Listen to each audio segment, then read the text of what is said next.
Amigos en todo el país, bienvenidos a nuestro primer programa de Mesa de Análisis Agricultura y Desarrollo. Mi nombre es John Franco Rodríguez.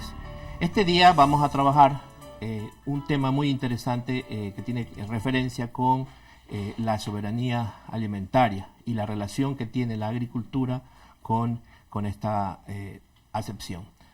Para el efecto, hemos invitado a nuestro set de televisión al economista Miguel Riofrío Figueroa, quien es un experto en la temática de políticas públicas en el área agrícola y planificación del desarrollo. A efectos de que nos puedan seguir en nuestra página web, importante mencionarles www.ucsgrtv.com. Pueden descargar la aplicación y observar nuestro programa. Si bien es cierto, la agricultura es una actividad que ocupa a un porcentaje muy elevado de personas de manera directa e indirecta en el Ecuador, es importante destacar que es motor, asimismo, del desarrollo, base de la economía. Y para efecto de aquello, un poco ampliar la información del tema, lo relacionamos ahora con la seguridad alimentaria. Como habíamos manifestado, con nosotros está Miguel Riofrío Figueroa, él es economista agrícola, y vamos a estar conversando con esta temática el día de hoy. Bienvenido, Miguel. Buenos días, buenas tardes, mejor dicho, ya casi.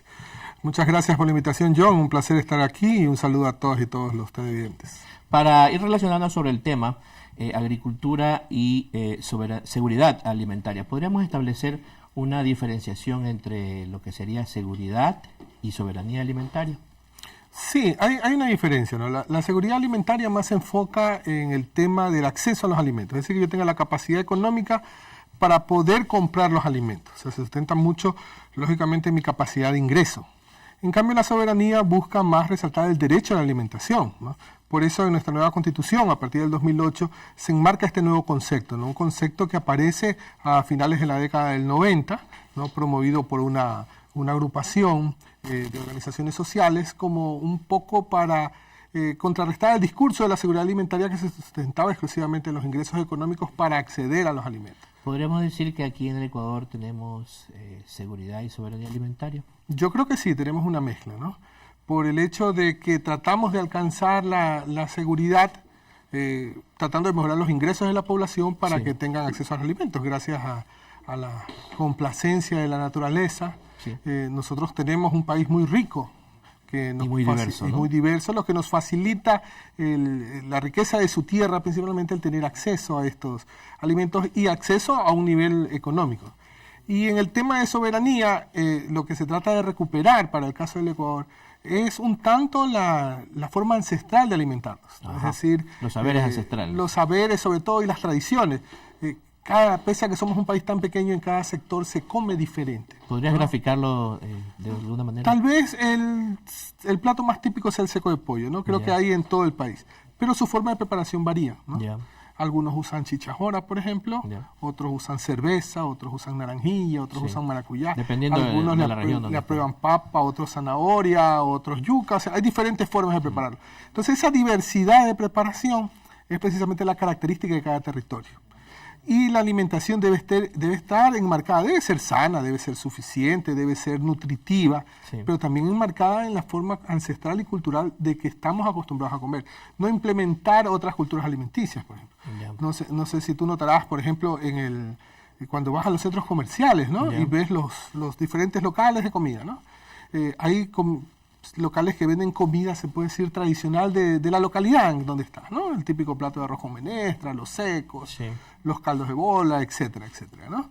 Y ves los de comida rápida, ¿no? Entonces ves que nuestros jóvenes hacen grandes colas en el tema de los puestos de comida rápida y en cambio la gente mayor hacen más el tema de la comida criolla, ¿no? Y hay mucha menor cantidad de gente. Entonces tú ves ahí un desbalance cultural en la tradición de alimentarse, porque una forma de traspasar la cultura dentro del convivir de un territorio es a través de la alimentación, ¿no? Nosotros, por ejemplo, todavía conservamos el hecho de comer en familia, ¿no? Por lo menos los fines de semana. Antes, yo recuerdo en la época de mis abuelos el comer todos juntos todos los días, ¿no? Ahora, por las diversidades laborales, por lo menos tratar de comer juntos los fines de semana. Claro. ¿no? O en las fiestas familiares o los eventos cumpleaños, como el o que acabamos de fechas pasar, especiales, ¿no? claro. El fin de año, o Navidad, el de comer juntos como familia, ¿no? Ahí se hace el traspaso cultural hacia las nuevas generaciones en el momento de la alimentación. La sobremesa también, ¿no? Claro. Ya. Tú te fijas ahí como si eres un joven, cómo comen, cómo se colocan los cubiertos, cuál es Está la aprendiendo, tradición de está aprendiendo algo ahí servirse. el Unos, niño. por ejemplo, prefieren poner la comida en bandejas y que cada uno se sirva. Otros te ponen el plato Individual. ya preparado individual. Unos tienen una entrada, un plato, una sopa, un plato fuerte y un postre. Otros solamente la sopa y el plato fuerte. Hay diferentes tradiciones en cada grupo cultural, ¿no? Y todo la eso composición tiene- depende de mucho del territorio. Claro, y todo eso tiene como base pues la producción que se genera en el campo, los alimentos de origen vegetal y animal que nuestros sistemas de producción nos están proveyendo permanentemente. Sí, Y indudablemente, ¿no? sobre todo el trabajo que realiza el pequeño agricultor, aquel que está con la pequeña superficie de tierra generando esa producción. Sí, generalmente en cualquier país, principalmente en Latinoamérica, incluido el nuestro, casi el 60% de los productores agrícolas, ¿no? Que vienen a ser Ya. los campesinos, ¿no? Los pequeños productores Sí. que llamas, precisamente son los que componen la mesa, ¿no? Claro, aquí en Ecuador Los arriba del alimentos, 80%. Sí, aquí en el Ecuador es mucho más, ¿no? Precisamente por el tema, nosotros no tenemos grandes planicies como existen, por ejemplo, en otros países donde se puede hacer grandes extensiones de cultivos, ¿no? Sí. Nosotros somos más cultivos pequeños, parcelas pequeñas, por las características geográficas que tenemos como nación y la forma que tienen nuestros... Claro. Las ondulaciones, o sea, no son perfectos, así planos como tú de pronto puedes encontrar en otros países más hacia el Y en, norte, ¿no? y en este nuevo andaviaje, y es lo que estaremos conversando en el siguiente bloque, la COPISA, la Conferencia Plurinacional e Intercultural de Soberanía Alimentaria del Ecuador, tiene una injerencia especial, sui generis y particular. Es momento de hacer una breve pausa para unos interesantes mensajes. Sigan con nosotros.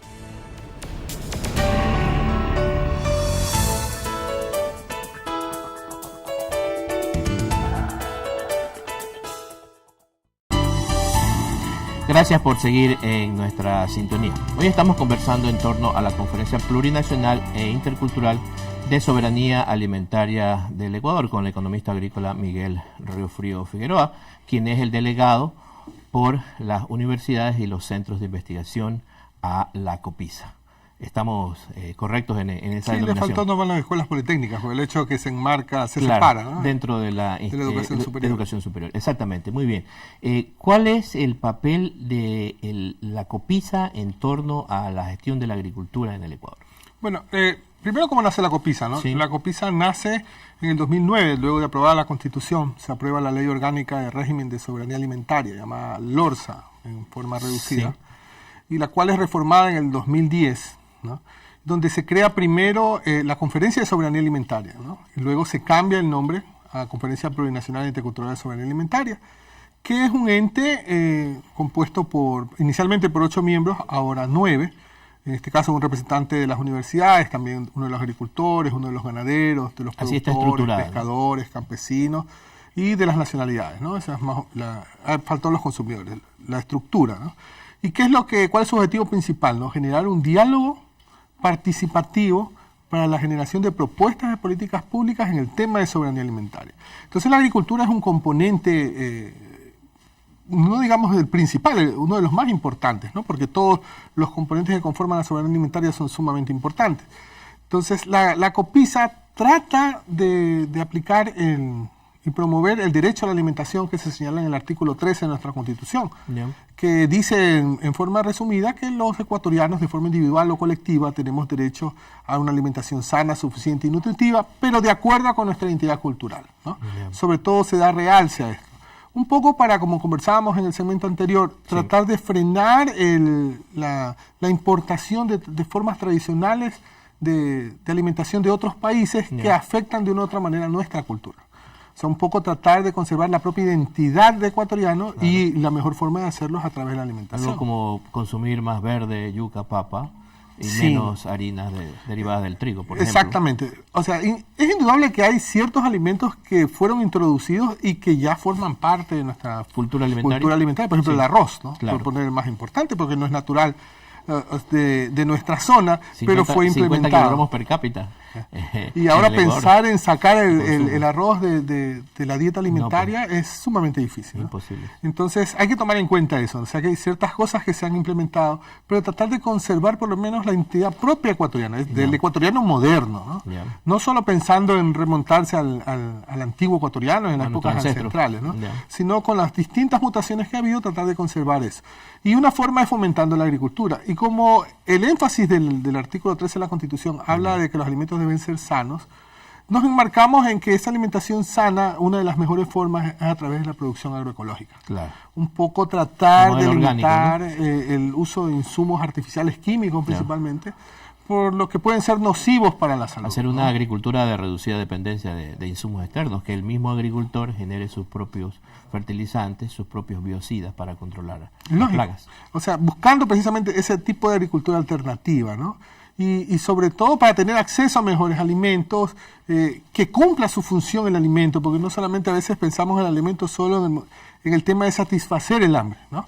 Pero como dice el artículo, habla de la nutrición, o sea, cuando yo ingiero el alimento debe contener la cantidad suficiente de nutrientes, de minerales, ¿no? Y yo estar consciente de aquello. Claro, para que me genere un balance en el cuerpo, porque de pronto yo estoy ingiriendo un alimento que se puede ver bonito, ¿no? Sí, bien por ejemplo, rojito, porque lo tradicional es ver un alimento, un fruto, una hortaliza roja, ¿no? Y que tenga un buen sabor y degustarlo, pero de pronto su base mineral que necesito de potasio, de fósforo, es sumamente pequeña, que me puede generar un desbalance en el cuerpo. O pudiera estar contaminado también. O también pudiera tener residuos, por ejemplo, de estos químicos.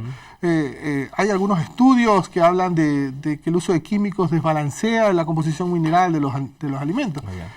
Claro que todavía no hay una investigación nacional sobre el tema, ¿no? Que sería interesante en este caso que las universidades, ahora que se está fomentando mucho la investigación, tomaran en cuenta esto, precisamente porque el alimento cumple la función no de saciar mi hambre, no de llenarme, sino que cumple la función de generarme minerales, de generarme nutrientes para que yo pueda operar. Y en esto la COPISA ha generado algunas propuestas de ley. ¿Cuáles serían aquellas leyes que ya teniendo como madre o crisol, digámoslo así, a la COPISA, este momento ya están? Bueno, la COPISA propuso 9 propuestas de ley, según la reglamentación o sea, según lo que dice la Ley Orgánica de Régimen de Soberanía Alimentaria. Estas deben ser presentadas al Ejecutivo. Las 9 fueron presentadas al Ejecutivo. Algunas de ellas, en el momento que se presentan al Ejecutivo, se vuelven de interés público. Algunas de ellas fueron acogidos, por ejemplo, hubo un colectivo de organizaciones sociales que se llamó Colectivo Agrario, que acogió la ley de tierras, la propuesta de ley de tierras que nosotros hicimos como COPISA, reunieron las firmas y la presentaron a la Asamblea Nacional, que fue la base para la discusión de la ley actual que ya fue aprobada. También se trabajó en el tema de la ley de pesca y la ley de semillas y fomento a la agroecología, que también fueron acogidos en este caso por asambleístas, que es la otra forma de llegar a que una propuesta se transforme en ley. Llega la propuesta de ley a través de los asambleístas. Claro, hay 3 formas, ¿no? Una a través del Ejecutivo, otra a través de los asambleístas. Un grupo de asambleístas reúnen las firmas y presentan la propuesta. Y el otro es por iniciativa ciudadana, donde los ciudadanos a través de recolección de firmas proponemos, ¿no? Entonces, ¿y al momento están trabajando en algunas propuestas nuevas?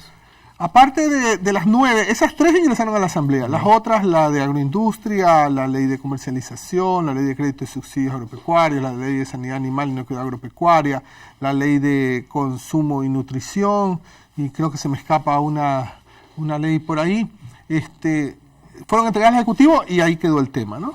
Y de ahí hemos venido trabajando más en políticas públicas, por ejemplo, en propuestas para la reforma de la ley de defensa del consumidor, para el tema de la ley de comunas. Muy bien. Es muy importante el tema de cómo avisoramos nosotros o visionamos nosotros la agricultura ecuatoriana. Eso es lo que vamos a estar hablando en el siguiente bloque. Nos gustaría que nos indicaras, Miguel, este es tu segundo periodo en la COPISA. ¿Cómo se hace para que alguien pueda representar a los diferentes componentes y elementos de la soberanía alimentaria en el Ecuador? Rápidamente. Bueno, es un concurso de méritos, ¿no? Que lo hace el Consejo de Participación Ciudadana, ¿no? Méritos y oposición, es decir, reúnes algunos requisitos, que es el 50% de la nota y el 50% es un examen de actitudes que te prepararse para que. Entonces se hace por sectores, tú participas por tu sector, o sea, el que participa por agricultura tiene un reglamento, el que participa por universidades tiene otro reglamento. En tu caso, como eres docente universitario, sí, las exigencias más que todo de los méritos eran mayores. Muy alta la exigencia. El hecho de tener formación académica, en cambio, si eres de los otros grupos, no necesitas ni tener título universitario. Perfecto. Muy bien, vamos a estar entonces en el siguiente bloque y ya final hablando un poco sobre la perspectiva de la agricultura ecuatoriana y de qué manera nosotros debemos articularnos en ese andamiaje. Vamos a una breve pausa, volvemos inmediatamente. No se olviden que nos pueden ver en nuestra página web www.ucsgrtv.com. Ya regresamos.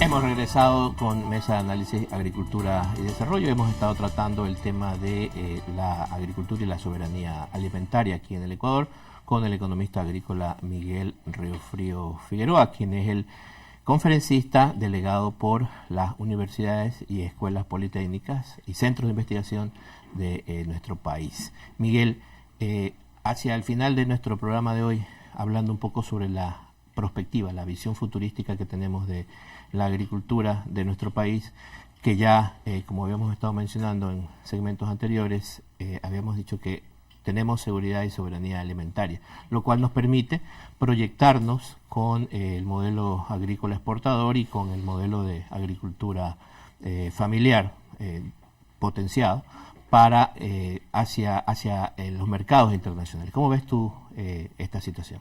De aquí al 2030, por ejemplo. Bueno, yo creo que a veces nosotros nos enfocamos mucho en el tema exportador, ¿no? Nosotros tenemos un mercado interno bastante fuerte, consolidado, de pronto no muy grande, ¿no? Por eso tal vez buscamos exportar. Permanentemente. Exportar. Sí. Por la estructura natural que nosotros tenemos, los productos que más exportamos son los que normalmente se llaman los postres, ¿no? Sí. El banano, el cacao, el café y otros productos como las hortalizas, frutales. Y un poco hasta más suntuarios en algunos casos, ¿no? Sí, las flores, el camarón. Por ejemplo, ¿no? Entonces eso nos lleva a que cuando existen crisis económicas a nivel mundial son los primeros afectados en el precio, porque es lo primero que se descarta. O sea, cuando uno tiene una crisis, hasta cuando de mi presupuesto. Digo, a ver, ¿cuál es mi base alimenticia? Es el arroz, una proteína, el pollo, la carne, una ensalada, y voy descartando ciertas hortalizas y me enfoco en hortalizas más económicas. Entonces igual sucede, ¿no? Y qué pensar cuando estás en crisis en comer frutas, ¿no? Claro. O tomar jugos. Entonces se va descartando. Y precisamente por eso nos afectan los precios, ¿no? Por eso hay que tener un tino en el tema cómo se desarrolla la agricultura. A veces tomamos la agricultura como que son entes separados y la agricultura es integral. Por ejemplo, trabajamos a veces en el tema productivo, digo, el rendimiento productivo de un producto, ¿no? ¿Hasta qué punto es bueno? ¿No? Porque si yo trabajo y mejoro los rendimientos y no tengo un mercado para satisfacer, puedo tener una sobreoferta, se me cae el precio y tengo un montón de agricultores pobres, ¿no? Es importante entonces que el productor tenga una conciencia clara de lo que es, por ejemplo, la ley de rendimientos decrecientes en un momento determinado. Claro, eso hay porque que explicárselo. Sí, hay muchos ejemplos donde a veces desde el gobierno central se ha tratado de promover un tipo de producción, ¿no? Yeah. Y está bien, o sea, mejorar los rendimientos productivos, pero hay que ver hasta qué punto se debe mejorar, ¿no? Porque eso nos puede ocasionar un derrumbe del precio. Por ejemplo, una saturación del mercado. Por ejemplo, el maíz, ¿no? Yeah. El maíz, hasta hace unos 5 o 6 años atrás, el precio sobrepasaba los 20, 24, 25, 26 dólares el quintal, ¿no? Yeah. Cuando se introdujo mejoramiento de rendimientos, mejores semillas, el precio se cayó a 14. Habría que hacer una comparación, pues si el mejoramiento del rendimiento estuvo de acuerdo con los ingresos.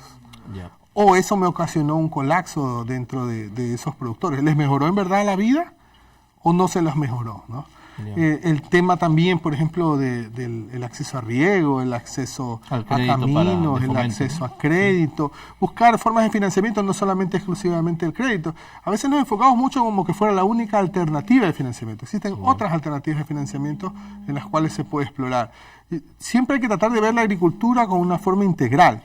Y cuando hablamos de integral, sería incluir también otros temas que aparentemente no tienen nada que ver con la agricultura. Por ejemplo, el tema de salud, ¿no? El hecho de tener acceso a unidades de atención para que nuestros productores y los trabajadores agrícolas estén sanos para que puedan generar un buen rendimiento productivo. Claro. El tema de la educación, ¿no? Para tener acceso a nuevas tecnologías. Si queremos mecanizar el sector, aunque sea de forma básica, ¿De qué vale que yo traiga una tecnología, una maquinaria, si no tengo las personas capacitadas para poder llevarla a funcionar, ¿no? Yeah. Entonces, todo eso debe ir enlazado, ¿no? El tema educativo, el tema de educación superior, el tema de la salud, el tema social, si yo tengo niños en la casa, ¿no? A veces nos quejábamos que en el sector rural es donde más se utilizaban los niños como forma de trabajo, ¿no? Fuerza laboral, Y eso está criticado por la ley de protección de los niños, niñas y adolescentes. Dice que los menores de edad no pueden ejercer trabajos, ¿no? Deben estar dedicándose a estudiar o en este caso jugar, ¿no? Claro. Esas deben ser sus bases. Para Pero poder vivir. en el sector rural es muy común llevarlos. ¿Por qué? Porque no tienes dónde dejarlos. Esa es una cultura ancestral arraigada en nuestro medio. Si revisamos un poco la historia, nos damos cuenta de que en las zonas rurales el niño y la niña siempre han estado asociados a la actividad laboral de sus padres, y más todavía en el campo. Claro, y los llevas al trabajo y por ende los hacías trabajar, Claro. porque no tenías dónde dejarlos. O sea, no tienes dónde dejarlos. Por eso es necesario el tema del bienestar social, Sí. que estos niños tengan lugares donde puedan generar sus actividades sociales mientras los padres Tal están vez laborando. un poco en lo que en este tiempo nos ha hecho falta es hacer ese abordaje integral, como tú lo estás mencionando. O sea, no tratar los temas aislados por sí, sino más bien viendo todo el contexto, viendo todo el conjunto. Sí, como que fuera una sola unidad, porque el sector agropecuario es así, el sector rural es así, ¿no? Muy bien. Entonces, y a eso le sumas el tema de comercialización, Muy bien. la generación de valor agregado, que van inmersos dentro del Interesante. sector. A veces solo vemos lo primario, ¿no? Sí, claro. Y no vemos, por ejemplo, qué podemos generar a través de esa producción. Hay otras cosas insertas, otros tipos de negocios que están insertos, Muy negocios que te generan servicios, no solamente la venta de productos. Es muy de interesante insumos. este tema, y desafortunadamente el tiempo siempre en la televisión es muy corto y se nos quedan algunas temáticas que dialogar. Es importante que nos des tu mensaje hacia nuestros televidentes ya para el cierre, y estaremos pues en alguna otra oportunidad invitándote nuevamente para seguir hablando de estos Muchas interesantes gracias, como temas. siempre Sí. será un placer, A ¿no? tu cámara, por favor. Sí, es desearles que este nuevo año que está iniciando sirva para concretar todos sus sueños, que no olvidemos que el sector agropecuario, el sector rural, es un sector, una unidad integrada que tiene muchas variables y que no hay que trabajar en ellas de forma aislada, sino hay que trabajar en ellas de forma conjunta, porque lo importante es tratar de generar un sistema de producción que satisfaga en este caso las necesidades económicas del productor, pero asimismo satisfaga las necesidades de la alimentación sana, suficiente y nutritiva que necesitamos todos los ecuatorianos. Muy bien, agradecemos a nuestro invitado por habernos acompañado y a ustedes, amigos, por seguirnos semana a semana. Compartamos sus comentarios, los esperamos en nuestro correo electrónico mesadeanálisis@ucsgrtv.com. Síganos en nuestras páginas sociales, nos encontraremos en una próxima edición de este programa Mesa de Análisis, Agricultura y Desarrollo. Mi nombre es John Franco Rodríguez, muchas gracias.